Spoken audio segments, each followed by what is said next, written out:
न सुब्रमण्यम स्वामी और न हम सनातन धर्म सनातन संस्कृति हिंदुस्तान के मालिक हैं। जिसका जैसे मन करेगा वो ऐसे अपने अत्याचार को के लिए न्याय मांगने के लिए अदालत में जाएगा। हम कोई मालिक नहीं है। वो 3000 मंदिर तोड़े तो हम 3 पर क्यों रुक जाएंगे? 3000 मंदिर उनको खाली करना पड़ेगा।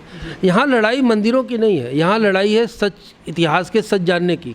वो कह रहे हैं कि हमारा ये मस्जिद था।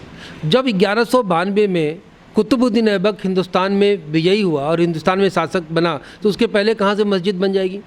1192 से लेकर के 1669 तक तमाम जितने भी विदेशी यात्री आए और जितने भी बड़े इतिहासकार सबने कीर्ति विश्वेश्वर और आदि विश्वेश्वर मंदिर का भव्यता का जिक्र किया है। वो तो मंदिर था ही। और आप काशी में मंदिर नहीं मिलेगा तो क्या मक्का मदीना में मंदिर मिलेगा? क्या हिंदुस्तान के लोग ये कह रहे हैं कि हमको मक्का मदीना में मंदिर दे दो? ये तो कोई कह नहीं रहा है। अब बनारस में ऑलरेडी 3000 से ज़्यादा मस्जिदें हैं। ऑलरेडी गली गली में मस्जिद है। कौन जा रहा है वहाँ पर मस्जिद की मांग करने? कौन कह रहा है? अगर इनको इतना प्रेम है कि नहीं, साबित करने पे तुले हैं कि नहीं हमारा ये मस्जिद ऐसे ही होता है, तो क्यों नहीं ये नदेसर में इतनी बड़ी मस्जिद है और भी शक्कर तालाब में मस्जिद है, वहाँ पर नंदी जी का मूर्ति बनवा दें ये बाहर मस्जिद के बाहर। अगर मस्जिद के बाहर ये मूर्ति बनवाने का इतने शौकीन है तो ये झूठ बोलने वाले लोग हैं। जो औरंगजेब को मानता होगा वो महाझुट्ठा होगा, वो फ्रॉड होगा, वो इस्लाम का दुश्मन होगा, इस्लाम से गद्दारी करने वाला होगा। और ओवैसी एंड कंपनी, ये सारे लोग इस्लाम के दुश्मन हैं।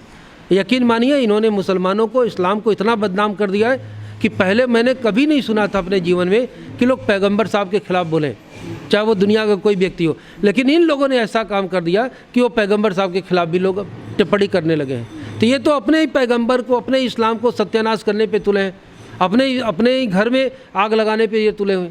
तो वैसे तो मुसलमानों को भड़का करके, हत्या करा करके पूरी दुनिया में ये आतंक का माहौल पैदा करना चाहता है।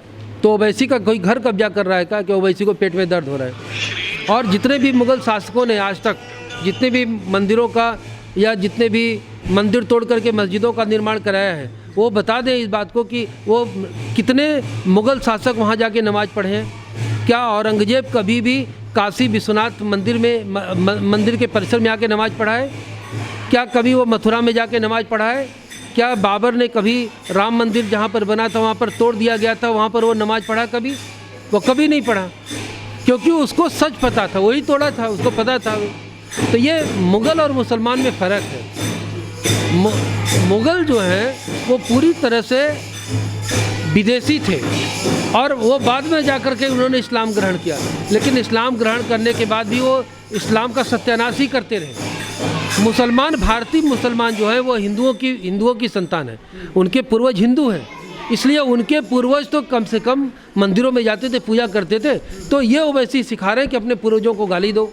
तुम्हारे पूर्वज जिसको पूजा करते थे उसको तुम गाली दो।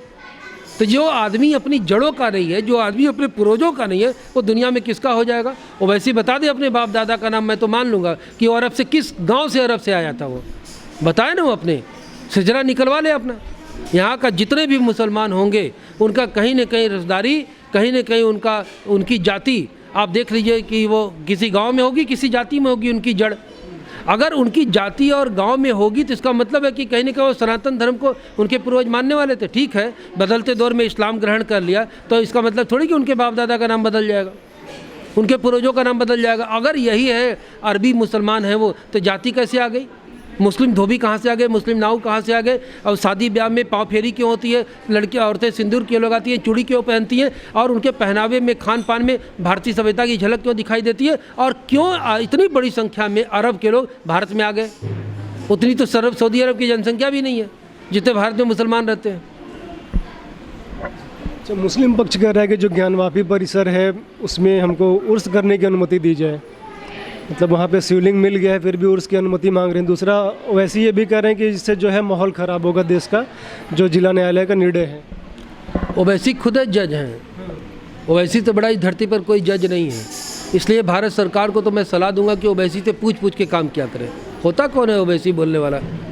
अभी तक कह रहे हैं कि हमको संविधान पे भरोसा है, अदालत पे भरोसा है। किस अदालत पे भरोसा है? जो उनके पक्ष में जो फैसला दे उस पर भरोसा है। और जो उर्स की मांग कर रहे हैं ना, मुसलमान अपने लिए कब्र खोद रहे हैं। मैं दावे के साथ कह रहा हूँ कि मुसलमान अपने लिए और औरंगजेबी मुसलमान अपने लिए कब्र खोदने का काम कर रहे हैं। ऐसी गलती न दोहराएं जिससे भारत का इतना माहौल ख़राब हो जाए कि उनके लिए संकट खड़ा हो जाए। ऐसी गलती कदापि न करें। अगर वो उर्स करने की मांग करेंगे तो हर मस्जिद से शिवलिंग निकलने लगेगा, फिर 3,000 और 30,000 की बात नहीं होगी, फिर सारे मस्जिदों में शिवलिंग निकलेगा, ज़मीन की खुदाई होगी। तो ये गलती, ये पाप ना करें। ये हिंदुओं का था, हिंदुओं का है, हिंदुओं का रहेगा, इसको कोई माई का लाल नहीं बदल सकता। वो आदि विश्वेश्वर का शिवलिंग है और उस पर उन्होंने पाप किया और अत्याचार किया, उस पर वज़ू किया उन्होंने। ये पाप और अत्याचार से उनको मुक्ति नहीं मिलेगी जब तक वो स्वतः वहाँ से छोड़ करके हट नहीं जाते। अदालत में तो जाना ही नहीं चाहिए था उनको। और ये अब ये इस बात को पूरे मुसलमान को खारिज कर देना चाहिए कि वो उसकी पूजा नहीं करते, बुत परस्ती नहीं करते। बनारस का मुसलमान बुत परस्त है, ये मैं डंके की चोट पे कह रहा हूँ, क्योंकि जो मस्जिद मंदिर परिसर में प्रवेश करा चारों तरफ बुत है, जाके मत्था टेकता है तो बुत पर मत्था टेकता है। उसकी नमाज हराम है, उसकी नमाज जायज़ हो नहीं सकती। और दुनिया का कोई इस्लामिक विद्वान बता दे कि उस मंदिर परिसर में जा करके नमाज पढ़ करके दिखा दे और नमाज जायज़ है, तो मैं जो कहीं हारने के लिए तैयार हूँ। इसलिए इन्होंने इस्लाम का सत्यानाश कर दिया है। मैं मक्का मदीना के और दुनिया भर के इस्लामिक विद्वानों से मांग करता हूँ कि जो भी काशी विश्वनाथ मंदिर परिसर में जा करके विश्वनाथ जी के आगे मत्था टेकता है नमाज के नाम पर, उनको इस्लाम से खारिज कर दिया जाए, तत्काल इस्लाम से खारिज करें और उनको हज यात्रा उन पर प्रतिबंध लगा दिया जाए। और ये भारत के तमाम सामाजिक संगठन करने जा रहे हैं, वो मक्का मदीना को चिट्ठी लिख रहे हैं कि इनको इस्लाम से खारिज करके इनका पासपोर्ट कम से कम ये मक्का सऊदी अरब में न प्रवेश करें, क्योंकि सऊदी अरब में पवित्रता का सिद्धांत है। एक बुत परस्त आदमी सऊदी अरब में जा कर के कैसे वो वहाँ पर हज कर सकता है? ये तो बुत परस्त है, यहाँ का इमाम बुत परस्त है, बुतों की पूजा कर रहा है ये। वैसे तो भारत के अधिकतर मुस्लिम बुत परस्त निकलेंगे, क्योंकि कई सारे मंदिर, जैसे बाबरी मस्जिद भी थी, वो भी था, मथुरा में भी वही 1,01% बुत परस्त है। तो ये जो सिद्धांत है ना कि इस्लाम बुत परस्ती नहीं करता, ये नौटंकी खारिज करें। पहले इस्लाम के मूल सिद्धांतों को न बदलें। इस्लाम का मूल सिद्धांत है बैतूल की ज़मीन होना चाहिए। पवित्र पैगंबर साहब और पवित्र खिलाफत में ये कहीं नहीं कहा कि आप दूसरे के मंदिरों को कब्जा करके वहाँ मस्जिद बना लो। यहाँ तक कि पैगंबर के ज़माने में भी ये कहा गया कि यहूदियों के धर्म स्थान को मुसलमानों ने कब्जा कर लिया। जब पैगंबर को पता चला तो पैगंबर वहाँ जा कर के उस धर्म स्थान को तोड़वा दिया। उन्होंने कहा कि यहाँ पर नमाज जायज़ नहीं है। तो पवित्र पैगंबर के नाम की शपथ लेने वाला प्रत्येक मुसलमान पैगंबर का गुनहगार और गद्दार है। जो जा कर के ज्ञानवापी मस्जिद में नमाज पढ़ता होगा वो बुत परस्त है, वो भगवान शंकर का पुजारी है, माता पार्वती का पुजारी है। इसलिए उसको हिंदू धर्म, सनातन धर्म के लोगों से कहेंगे कि उनको नया हिंदू डेवलप घोषित कर दिया जाए। वो मुसलमान है ही नहीं है, किस कोने पे मुसलमान नहीं है। और वो साबित कर दे मुसलमान है तो मैं जो हारने के लिए तैयार हूँ। मंदिर में प्रवेश नहीं कर सकते तो मंदिर में जाकर के प्रवेश करके वहाँ पर मत्था टेक रहे, नीचे शिवलिंग है। आदि विश्वेश्वर का मंदिर था कि नहीं था? तो क्यों वहाँ जाके मत्था टेक रहे थे? तो आपको मस्जिद के बारे में पता होना चाहिए। मस्जिद में अगर ऊपरी तल पर अगर ये नमाज पढ़ते हैं तो नमाज जायज़ नहीं है। निचली तल पर पढ़ेंगे तब ऊपरी तल पे पढ़ सकते हैं, निचली तल पे तो नमाज ही नहीं होती इनकी, तो कहाँ से इनकी नमाज जायज़ हो जाएगी? इसलिए भारत के किसी भी हिंदू का, किसी भी व्यक्ति का, भारत के किसी मुसलमान से कोई संघर्ष नहीं है। मुग़लों से संघर्ष है। हाँ, मुग़लों के चाटुकारों, मुग़लों के वंशजों और मुग़लों का साथ देने वालों से भारत के सभी लोगों की शत्रुता रहेगी, क्योंकि इन्होंने भारत के धर्म और संस्कृति पर हमला किया है, तोड़ा है उसको। सऊदी अरब में इन्होंने मस्जिदों को तोड़ दिया, खलीफा के पवित्र स्थान को इन्होंने तोड़ दिया। अरे ये सब पापी हैं, दुरात्मा हैं, दुराचारी हैं, औरंगजेब के खानदान वाले। इनको किसी जन्म में कोई माफ़ नहीं कर सकता। और इनका जो भी पक्ष होगा वो भी माफ़ी के योग्य नहीं है। वो इस्लाम में माफ़ी नहीं है।